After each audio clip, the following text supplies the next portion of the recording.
Siapa yang tak mengenal Jepang? Negara yang satu ini adalah negara yang unik dan menarik. Negara ini juga merupakan surga anime bagi para anime lovers. Jepang sendiri merupakan sebuah negara kepulauan dengan jumlah pulau sebanyak 6.852 pulau. Pulau-pulau utama di negara Jepang dari utara ke selatan adalah Pulau Hokkaido, Honshu, Shikoku, dan Kyushu. Negara ini memiliki luas wilayah sekitar 377.973 km persegi dengan jumlah penduduk mencapai 126 juta orang berdasarkan sensus penduduk tahun 2014. Ada beberapa fakta negara Jepang yang unik dan menarik yang bisa Anda ketahui.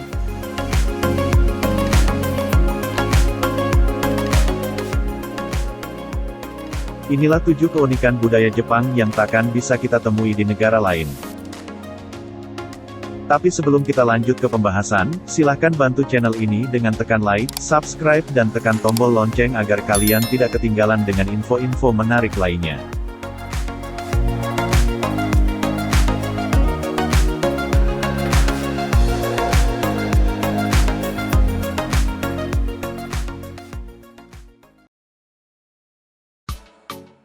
Vending machine yang menjual berbagai macam barang. Orang Jepang sangat menyukai kepraktisan. Jangan heran jika mesin penjual otomatis di Jepang menjual berbagai macam barang. Seperti, minuman, makanan, kaos, pisang, rokok, payung bahkan kondom dan celana dalam. Menurut Asosiasi Produsen Vending Machine Jepang, terdapat sekitar 1 vending machine untuk setiap 23 orang di Jepang. Dengan 5 juta vending machine tersebar di seluruh penjuru negeri, Jepang menjadi negara dengan vending machine terbanyak di dunia. Mengapa vending machine populer di Jepang? Terdapat banyak alasan untuk menjawabnya. Salah satunya karena biaya real estate di kota besar dan padat penduduk seperti Jepang itu terbilang sangat tinggi. Oleh karena itu, vending machine jadi pilihan terbaik untuk menggantikan minimarket. Adanya vending machine di Jepang juga bisa menghemat biaya untuk membayar tenaga kerja. Karena tidak perlu mempekerjakan kasir, hanya perlu 1 orang untuk mengganti stok setiap beberapa hari.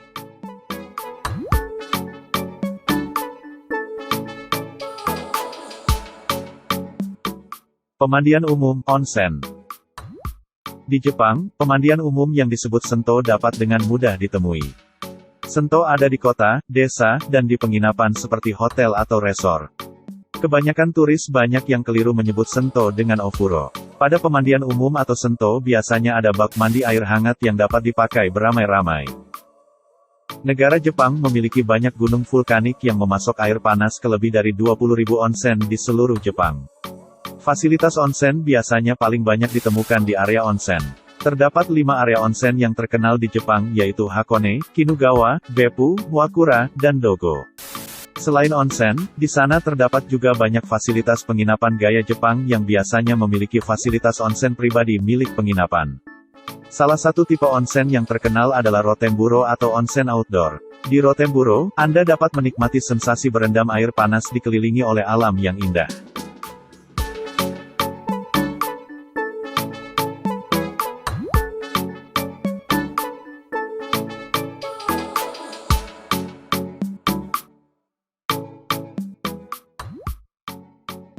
Kafe untuk tidur dengan lawan jenis.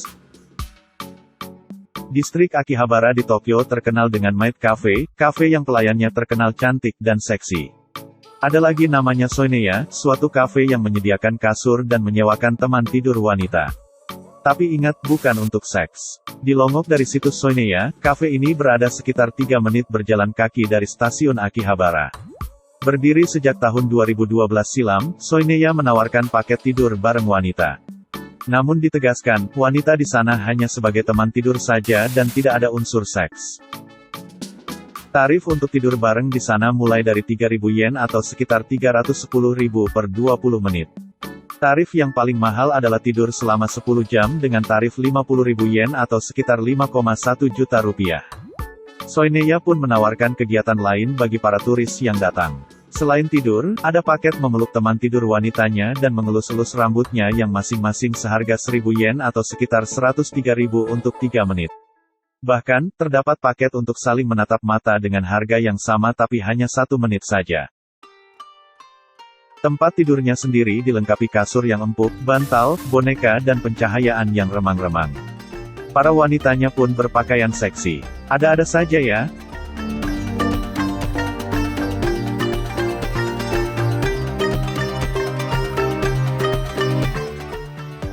Festival Telanjang.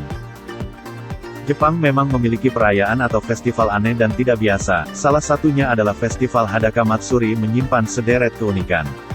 Hadaka Matsuri disebut juga sebagai Festival Telanjang, awalnya sebutan itu ditujukan untuk berbagai Matsuri atau festival di Jepang dengan peserta sejumlah ujiko laki-laki dewasa yang berpakaian sangat minim. Hadaka Matsuri diambil dari kata hadaka yang berarti telanjang atau tanpa busana, sementara Matsuri sendiri memiliki arti perayaan. Dalam perayaan Hadaka Matsuri, ribuan pria akan berkumpul di suatu tempat sambil bertelanjang dan menari-nari. Peserta umumnya mengenakan fundoshi yaitu cawat khas Jepang. Namun, kadang-kala baju hapi juga dikenakan, dan jarang sekali tampil tanpa busana. Ciri khas ritual adalah saling dorong-mendorong antar kelompok peserta. Dilansir Wikipedia, Hadaka Matsuri diadakan untuk mendoakan hasil panen yang melimpah di musim panen yang akan datang. Ketika belum diciptakannya mesin-mesin pertanian, orang Jepang zaman dulu hanya mengandalkan tenaga manusia untuk bercocok tanam. Hadaka Matsuri tidak dianggap vulgar karena diselenggarakan untuk tujuan ritual. Setiap tahunnya, berbagai Hadaka Matsuri diadakan di berbagai tempat di seluruh Jepang, terutama pada musim panas dan musim dingin.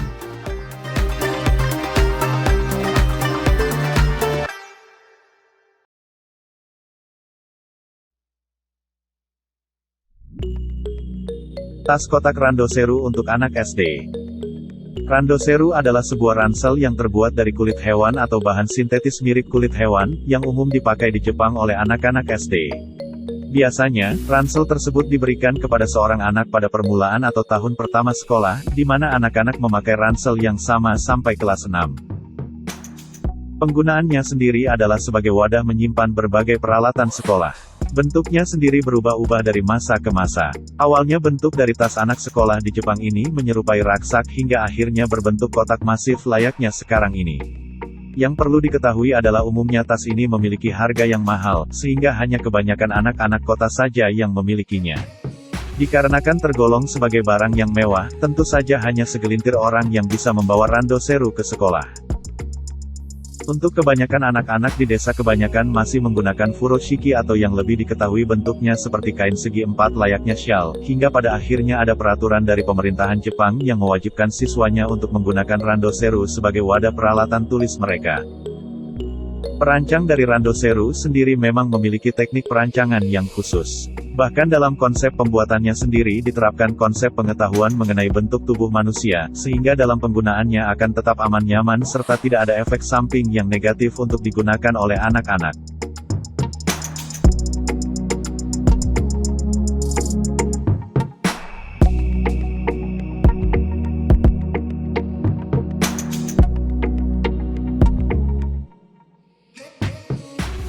Orang tidur ada di mana-mana.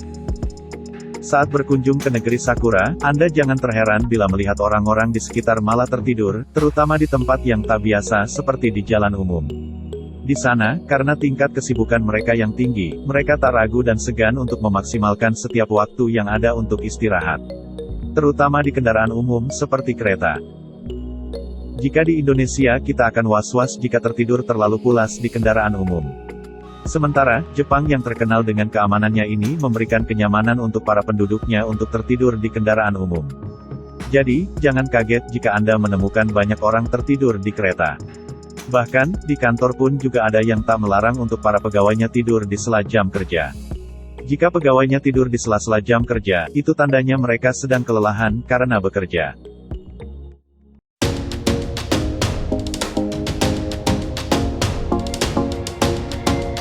Budaya antri di Jepang. Selain tren fashion dan kulinernya yang banyak jadi panutan, salah satu budaya Jepang yang patut kita contoh adalah disiplin dalam antrian. Kebiasaan mengantri orang Jepang inilah yang sudah tidak perlu diragukan lagi. Sampai-sampai, orang Jepang itu masuk ke dalam kategori orang terdisiplin sedunia. Jadi, kebayangkan bagaimana mereka disiplin dalam hal apapun, salah satunya adalah dalam hal mengantri. Tidak hanya itu, para siswa-siswi di Jepang juga mendapat urutan pertama sebagai siswa yang paling teladan. Pepatah bisa karena biasa memang benar adanya. Orang Jepang bisa tertib mengantri karena sejak usia kanak-kanak telah diajarkan untuk disiplin. Siswa usia sekolah dasar di Jepang umumnya tidak mendapat ujian sampai mereka kelas 4. Dalam 3 tahun pertama sekolah dasar, pendidikan yang diajarkan adalah tentang moral. Saking tertibnya, orang Jepang tidak perlu garis penanda atau garis batas antrian. Mereka otomatis membentuk antrian yang rapi dan tertib. Budaya antri di Jepang secara tidak langsung membentuk mental bangsa Jepang. Mental yang kuat menjadikan Jepang bangsa yang besar dan maju. Masyarakat Jepang menyadari betul bahwa moral yang baik harus ditanamkan sejak kecil.